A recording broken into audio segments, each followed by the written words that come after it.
कल्याण पूर्वेतील तिसगाव नाका परिसरात 30 वर्षीय तरुणाने राहत्या घरी गळफास घेऊन आत्महत्या केल्याची धक्कादायक घटना उघडकीस आली आहे.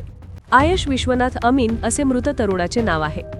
मिळालेल्या प्राथमिक माहितीनुसार काही दिवसांपूर्वी भटक्या श्वानाने चावल्यानंतर संबंधित तरुणाला रेबीजची लक्षणे जाणवत असल्याची भीती निर्माण झाली होती.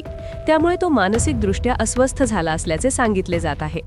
रविवारी सायंकाळच्या सुमारास आयश अमीन घरी एकटाच असताना त्याने गळफास घेत जीवन संपवले. आत्महत्येपूर्वी त्याने एक सुसाईड नोट लिहून ठेवली असून त्यामध्ये आत्महत्येमागील कारणांचा उल्लेख केल्याची माहिती पोलिसांकडून देण्यात आली आहे. घटनेची माहिती मिळताच कोळसेवाडी पोलीस घटनास्थळी दाखल झाले. पोलिसांनी पंचनामा करून मृतदेह उत्तरीय तपासणीसाठी रुक्मिणीबाई रुग्णालयात पाठवला. या प्रकरणी कोळसेवाडी पोलीस ठाण्यात आकस्मिक मृत्यूची नोंद करण्यात आली असून पुढील तपास सुरू आहे. दरम्यान शहरात वाढता भटक्या श्वानांचा वावर आणि रेबीज प्रतिबंधक लसीकरणाबाबत नागरिकांनी सतर्क राहण्याचे आवाहन प्रशासनाकडून करण्यात आले आहे.